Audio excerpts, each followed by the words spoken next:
नवरात्र व आगामी स्थानिक स्वराज्य संस्थांच्या निवडणुकीवर पोलीस यंत्रणेने लक्ष केंद्रित केले आहे। निवडणुकांच्या पार्श्वभूमीवर कोल्हापूर परिक्षेत्रातील अट्टल गुन्हेगारांच्या मुसक्या आवळल्या जात आहेत। सांगली व सोलापूर जिल्ह्यातील 6 टोळ्यांतील 68 गुन्हेगारांवर मोक्का कायद्याअंतर्गत कारवाई करण्यात आली आहे, अशी माहिती कोल्हापूर परिक्षेत्राचे विशेष पोलीस महानिरीक्षक सुनील फुलारी यांनी पत्रकार बैठकीत दिली। फुलारी म्हणाले, कवठे महांकाळमधील बोगस आयकर छापेमारीतील गुन्हेगार कोल्हापूर व पुणे येथील आहेत। कट रचून गुन्हे करण्याचे प्रकार सुरू आहेत। चर्चमधील चोरीच्या गुन्ह्यातील सोने हस्तगत केले आहे। दिल्लीतील सोने चोरी प्रकरणी सांगलीतील दोघांना अटक केली आहे। शिरवळजवळील दरोड्यात आंतरराज्य टोळीचा सहभाग होता।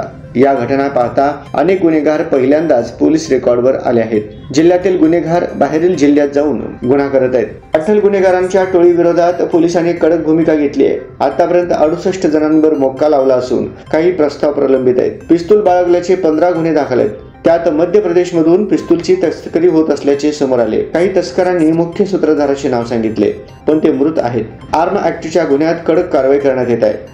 अंमली पदार्थाविरोधात जिल्ह्यात चांगली कामगिरी झाली आहे। नशेमुक्त महाराष्ट्र अभियानात सांगलीचे योगदान मोठे असल्याचेही त्यांनी सांगितले। नागरिकांच्या तक्रारींचा निपटारा करण्यासाठी गेल्या 2 महिन्यात अर्ज अदालत घेतली।